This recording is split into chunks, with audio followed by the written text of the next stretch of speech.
So we're talking about an event that happened in November. It was a 4-day event in Monrovia, in Liberia, and it was a partner event composed of two different parts. One is the partnership reflection for the first 2 days, and that is a process by which CRS and the partners articulate their strengths and weaknesses in their partnership, and then what can be improved to make things better.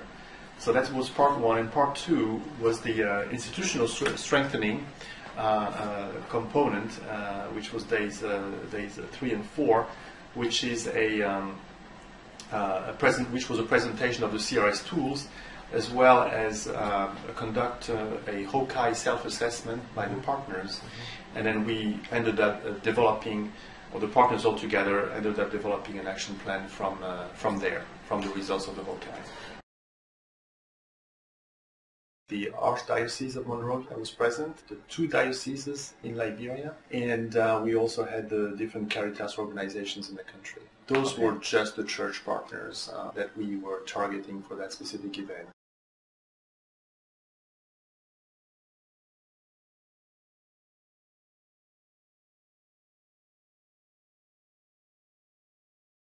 The purpose of the workshop was twofold. Number one was to have a partner reflection, which was to judge the health of the relationship between CRS and its local partners, and to see what the issues were, and if there were any issues, to see how we could work towards resolving those.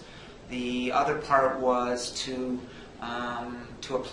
introduce CRS staff to the Institutional Strengthening Guide, and then more specifically to the HOCAI, to the Holistic Organizational Capacity Assessment Instrument, so that they could learn it, and then working with partners begin to see what the capacity strengthening needs of the partners were. The workshop was really geared towards making sure that CRS Liberia strengthens its partnership with the Catholic Church in Liberia, and we also look at how best we can jointly look at our shortcomings in the partnership we already have, and so that we can strengthen one another institutions to provide effective and efficient services to the people. And all in all, actually, in summary, what I would say is that the workshop was interactive. Church key leaders in the church. This is the first time we put them from the various dioceses that they came together to actually work with CRS so that we can help strengthen our collective capacity in working towards serving the Liberian. Yeah, there's two instruments, the HOCAI and the Institutional Strengthening Guide. Both are on the www.crsprogramquality.org, so that's just available on the web, and also both on CRS Learns. So anyone who wants to carry these out can find both the facilitation guide and the HOCAI instrument. And I guess I should say that the instrument, the facilitation guide, there's a 2-day, which I carried out, and a 4-day. The 2-day is when the relationship is going it's reasonably well. There may be issues, and the 4-day is when there may be more serious issues around the health of the partnership, and allows more time for airing the issues and seeing the commonalities, the shared values, etc. That we're all on the same team, but there's maybe some bigger issues to overcome.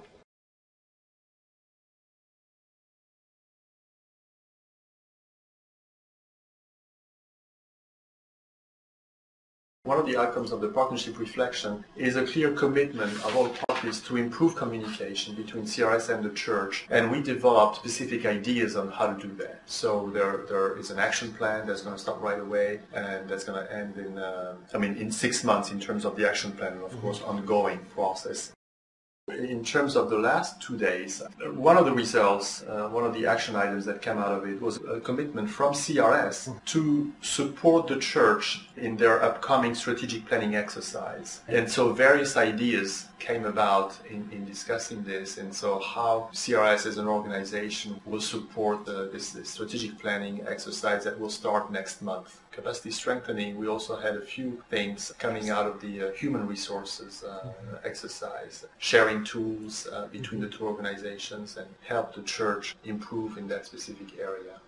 The most important outcome is what I mentioned first, which is a new approach to sharing information between CRS and the church, a new way to communicate, and definitely avoiding surprises on the back end. For example, the church, through this exercise, realized how difficult it is for CRS to how constraining some of the regulations that we are facing, that we are under, how constraining that is for our partners. We had not really been explaining this very well in the past, and so they did not quite understand why we were asking for so many things. And I think they came out of this better realizing, the new environment that we are facing, and of course that they have to face as a result of that.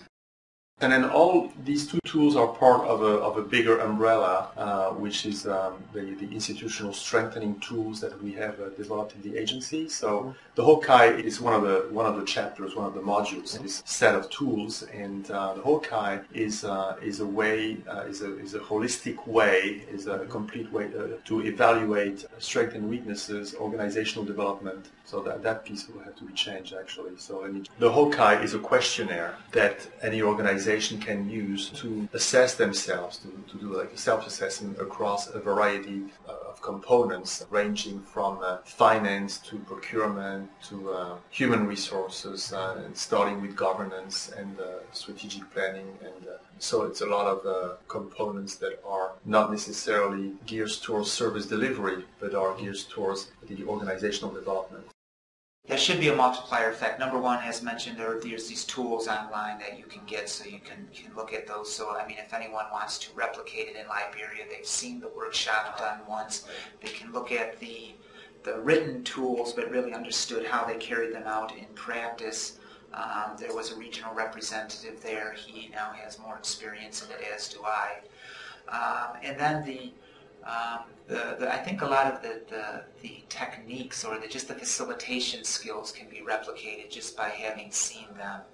I think a lot of the comments that I got back is that this more interactive adult learning methodology was well appreciated, and it's just general facilitation skills. But I think some of our colleagues were really surprised and interested to see that not every workshop has to be a lecture with someone talking at you, but there's more creative, interactive ways to do adult learning.